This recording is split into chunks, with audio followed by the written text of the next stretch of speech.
আচ্ছা এখন দেখো, এরপরে আমরা এখানে বইয়ে 45 নম্বর অঙ্কটা দেখব। মোটামুটি এগুলোই আসে। তারপরে 50 নাম্বার, তারপরে 49 নাম্বার, এই অঙ্কগুলো দেখি। আচ্ছা প্রথমত 45 নম্বর অঙ্ক। এখানে দেওয়া আছে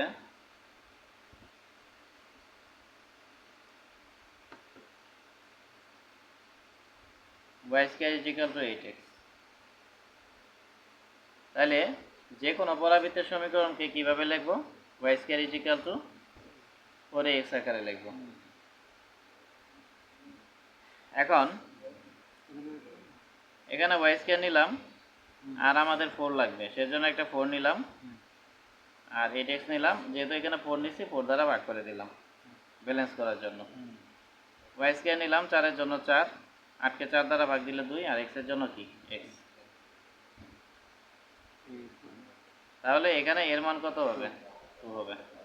এখন প্রশ্ন বলছে উপকেন্দ্রের স্থানাঙ্ক কত। তাহলে আমরা লিখব যে অতএব উপকেন্দ্রের স্থানাঙ্ক।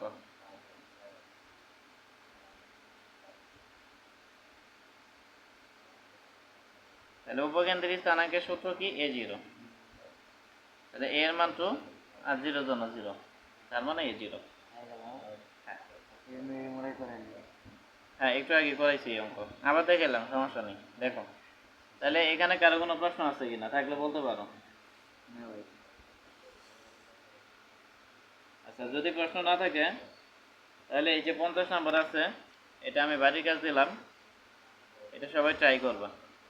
আর 49 যেগুলো বাড়ি কাজ দিতেন ওগুলো একটু সাথে লিখে রেখেন, আমাকে এই জন্য আর একটু কানি ছবি পাঠাই দেন।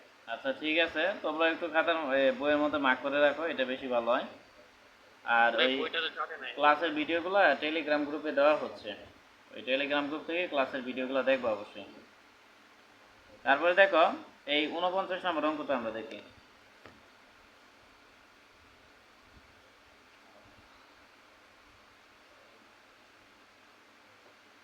49 নম্বর অঙ্কটা দেওয়া আছে y - 2 whole square is equal to 4 into x - 3। এই অঙ্কটা তো মানে একটু আগেই করাইলাম। হ্যাঁ এটা তো আগেই করাইলাম 19 নম্বর অঙ্কে। তাহলে ঠিক আছে, এটা হলো। এখন দেখো এর আগে আমরা একটা সমীকরণ দেখছি y square equal to 4x।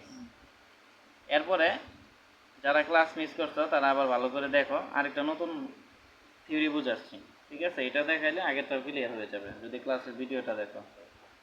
এখন আমরা নতুন একটা সমীকরণ দেখব, এটা হলো s square is equal to 4ay। 4ay এটার প্রতিপাদন দেখব, বা এটার জন্য সূত্র কিভাবে তৈরি হয় এটা দেখব। তাহলে দেখো প্রথমত আমরা কি কাজ করব, দুইটা অক্ষ নেব, একটা হলো x ও x প্রাইম, আরেকটা কি y ও y প্রাইম। জুবাইর ভাই কি আছেন?